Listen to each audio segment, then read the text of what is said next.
The newest Marvel Snap OTA patch just dropped, and my first thought upon reading the patch notes was, whew, finally! And this change is a big reason why.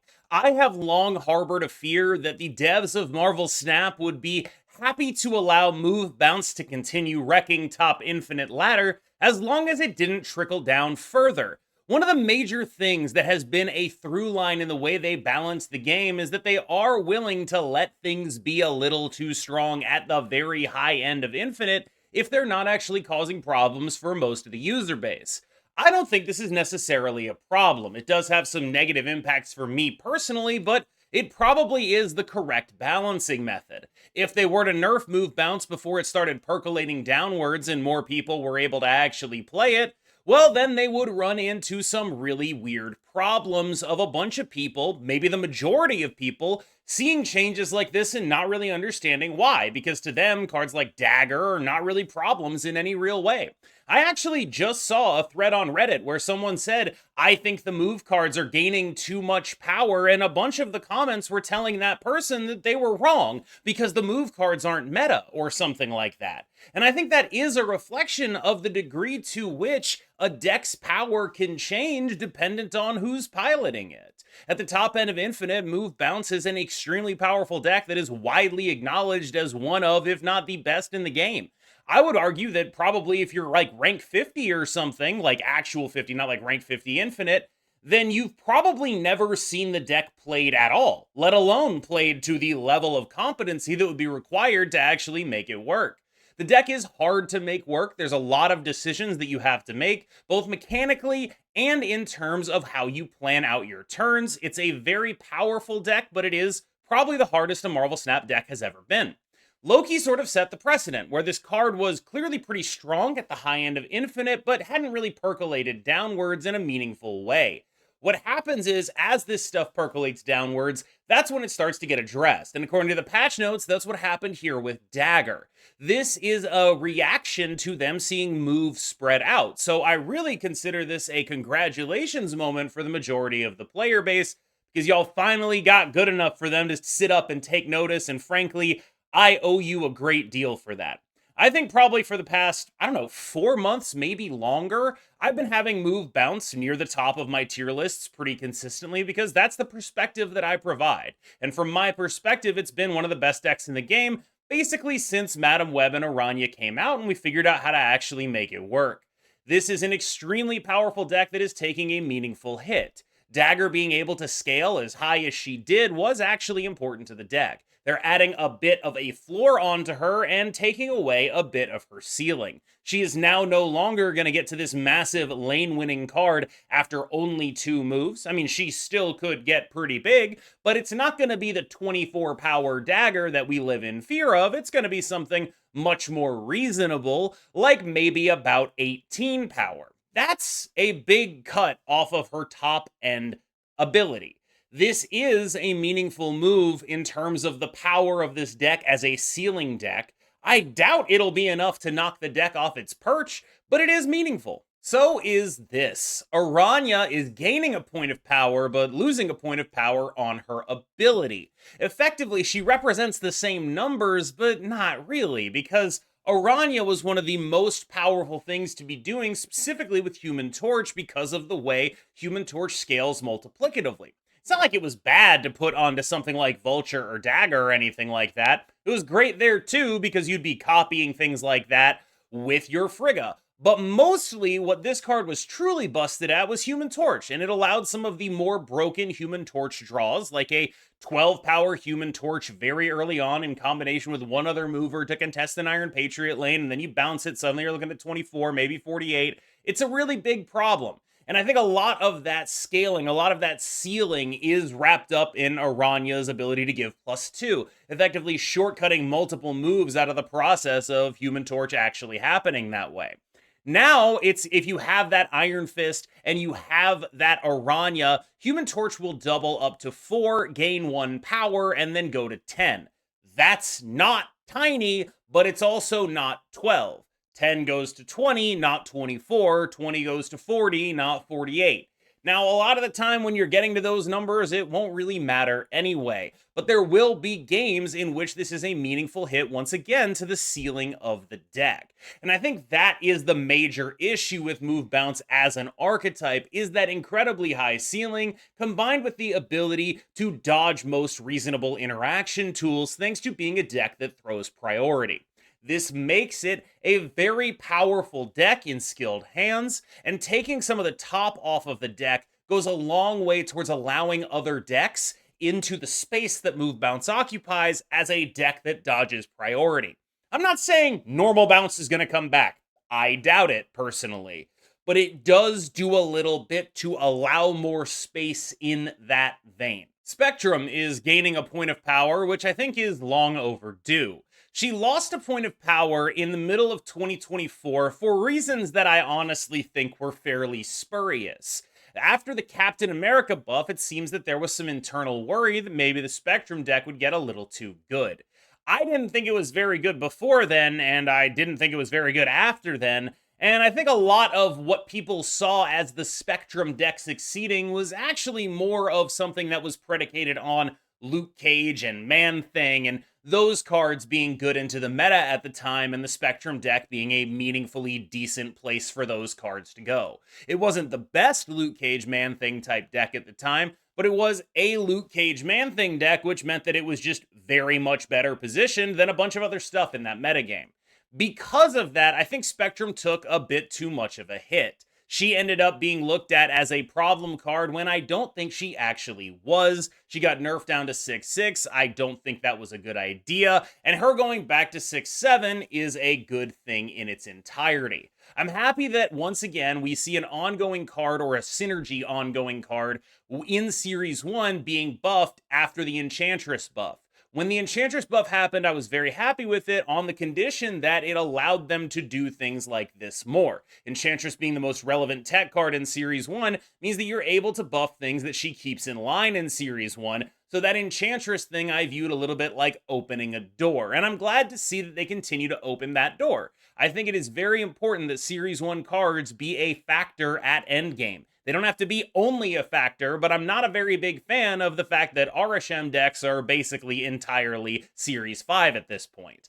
I do think that there need to be other archetypes available to players that they can upgrade through their collections as they progress through the game. Spectrum is a deck that I think, frankly, could use a couple more points of power. I can understand why they're being cautious, though, because Spectrum is about to get a real piece, potentially, in the form of Sam Wilson, Captain America, who creates an ongoing 1/1 that just starts on the board and has an ongoing ability himself, which might push Spectrum back into prominence. So I think it's a good time for her to get her power back, and maybe we'll just see what can actually happen here. I'm not entirely optimistic, but it does make me a little more likely to take a look at her on day one with Sam. If you asked me what exactly happened to the Namora deck, I would find myself a little bit at a loss for words. I have theories, but I'm not sure any of them are entirely concrete. I enjoyed the Namora deck for what it was, but it was immediately followed by a massive rise in these sort of Goliath-based decks that Wiccan is enabling, right? So maybe it was that pushed Namora out of the metagame. Maybe the release of Gore just sort of slammed the door on it, but if you ask me, in theory, no, the Namora Wong deck was actually sort of the first version of decks like Discard that we had. This is a deck that was a credible mid-range deck, but was really put together to be a combo deck that went over the top of mid-range decks. Now, the other thing is, Namora wasn't really an incredibly important part of that deck. A lot of it was just doing Wong stuff with various tools that we had access to. But there is something to be said for this card getting an additional point of power, and that being a good thing. I do think that this card has not necessarily untapped potential, but when you look at it, this is like 17 power now if you can actually make it happen. There were other things that changed. The nerf to Nocturne, for example, definitely hurt this card. We now have Penny Parker, which is kind of interesting because you can go like 1-drop Penny Parker Spider into Namora on turn 4. There might be something there. I'm interested to see what this card manages to do, but I do think it's going to be the kind of thing that it will likely get changed, go nowhere, and then a little bit down the road, someone will re-examine her, and then it'll catch on if it does. I think there is maybe potential here, but we're not necessarily in a metagame where that kind of potential gets to be paid off. It obviously depends on how things develop post move bounce. Maybe discard takes over as the dominant point ceiling deck. Maybe it doesn't. Maybe move bounce is still just good enough. Who knows? But right now, just big 5-drop, I feel like you need more than that.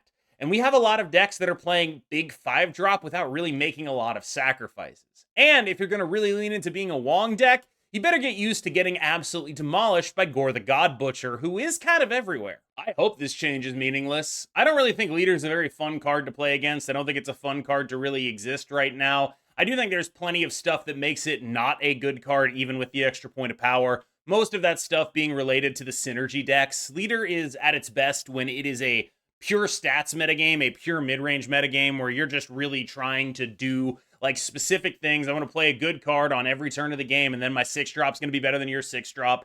There's real appeal to a card like Leader in that context, but there's just too much in terms of synergy to make it a really appealing card right now, because it's basically a dead card against move bounce, it's a dead card against discard, it's a dead card against a wide variety of decks, and that leaves it as basically a surprise card. This is a card that you'll run for a specific matchup to really catch somebody off guard. This is a card that you're going to generate off of Arishem. People are going to be sad. But ultimately, a 4th point of power isn't really doing a lot for what Leader is. It is not going to be the make or break between this card being good and this card being bad. There is probably a number that could do that. I just don't think that number is 4. Like, if this said 7, and suddenly it's a 6-7, and it's doing what it does, has a respectable body, then we might be able to start talking. If this said like 8 or 9, I would imagine it would be run in a bunch of places. But it doesn't. It says 4, and that makes me not very enthused about any of what this card is doing in the current context of the metagame. Very contextual card, and the number they're giving it isn't a big enough jump to make me happy with it. If there's a mistake in this patch, I think this one is likely to be it. One of the things that they mention in the patch notes is they prefer this card to not be a generically good option for a variety of decks. They'd rather people play stuff like Vision. I gotta say, you put this guy to 5-8, I'm gonna start playing him in a lot of stuff. I think this is a really good card against a wide variety of things that people are really trying to do right now. I'm not saying it's going to be an amazing stopgap against everything, but I can't help but look at this as a targeted effort at move bounce, right? This is the hidden third move bounce nerf in this. It is that people are going to be looking at Sandman and saying, 5-8, that ability, that's actually pretty good. I might seriously consider that.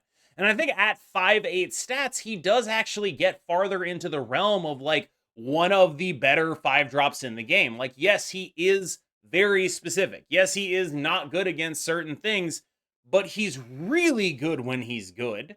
And he's extremely reasonable on rate now in a way that 5-7 isn't. I actually think that this could be a fairly meaningful change. Even though you look at it and it's just like, that doesn't seem like a lot. Just getting people thinking about Sandman again, that's a real thing. We already had metagames where it was, Doom 2099, Sandman, and Scream stuff, right? Like, we've seen that kind of adaptation. I'm not saying it's amazing, but it might help. And that's the kind of stuff that allows a mid-range deck to face down something like Move Bounce without being absolutely dead all of the time. One of the things it doesn't do, though, is anything meaningful against discard. The Swarm stuff would be cool if Bullseye discarded only 0 cost or lower, but as is, setting a bunch of 0 cost Swarms to 1 doesn't actually stop them from popping off and knocking your block off. And that means that I think Sandman may be a little bit limited in terms of his applications, but I'm definitely not going to sit here and say that this doesn't help a certain type of mid-range deck. I think this change is, frankly, a little bit overdue. Miss Marvel has been out of the meta for a while now. I think a lot of people are generally confused as to why, because there was a point at which this was one of the best cards in the game, and that point was before she got her restriction added on to her, but it's also worth pointing out that that point in the game was a very weird one. When Miss Marvel was among the best stats in the game, that was because they had gutted basically every early scaler. All of the early scalers in the game were not nearly as good as the ones we have now. We have Morbius with massive support. We have Thena. We have all of the move cards. We have all these collector decks with the discard stuff going on. These scalers were not operating on that level the last time we had Miss Marvel. And the big downside of just like static good power is that you actually can get outscaled by stuff that goes taller. In addition, a bunch of competition has arrived for her at the 4 slot in terms of generically good cards. Maybe you're playing Wiccan, maybe you're playing Anti-Venom, maybe you're playing Malekith. There's a bunch of really strong stuff. Galacta, Doom 2099. She is now no longer the consensus best stat 4 drop, even if she had her old text. I do think that her old text would make her a contender for that spot again, but I don't know if for sure if it would actually do it.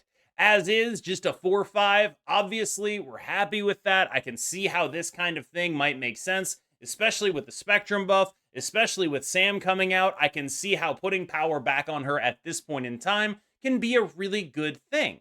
I think this might actually be helpful for any kind of ongoing deck. I'm just not overly optimistic for that ongoing deck actually to exist. And I do think that this is a long overdue buff that frankly probably could have happened 6 months ago and had no effect at all. This one is frankly a little bit crazy. Luna Snow going to 3-6. That's a really fascinating thing to actually happen, right? Like, Luna Snow is a card that has an upside ability, and now we have a 3-6 with upside. And they mention this in the notes. They're like, look, we thought this would be a 3-5 with upside and then it would be good, but it's not doing well at all. So what does it mean that we can put this to 3-6 and have that be a reasonable thing? Like, what does it mean that this 3-5 with upside is bad? And so they were like, what if we just put it to 3-6? What does that mean? What are we going to learn from that? And I am kind of fascinated to see how this goes, honestly. There is one player who's played a lot of Luna Snow. His name is Fudge. He is a mill one trick. He typically uses it in the context of using it to make death cheaper. The cards that she creates, of course, are getting you extra energy while also eventually dying, and that makes death cheaper in the mill deck. It's not like the world's worst idea by any means. It's just that is kind of the only place she was seeing play at 3-5, and I really wonder if she's finicky enough that she just won't see play at 3-6 as well. She's a really interesting card because now you're looking at a card that is one of the biggest 3-drops that also synergizes with a bunch of other things. This is a card that I'm really interested in. I really want to know what it means that they felt safe to buff a 3-5 to 3-6. What the hell? Like, this card must have had like a sub 50% win rate. And I believe that. I totally believe that because she was kind of bad at 3-5. It's just weird to look at this card and be like, oh, yeah, they're doing it. You know that meme of the guy at the factory where it's like, huh, I guess we're doing X now? Like, yeah, I guess we're doing 3-6s with upside now. All right, y'all. That is everything in the patch. Thank you so much for watching this video. As always, I have been KM Best. You have been phenomenal. And I will see you in the next one. Let me know what you think about the patch in the comments. And remember to like and subscribe if you enjoyed the video, which if you're watching this, I really hope you did. If you just left this on, well then,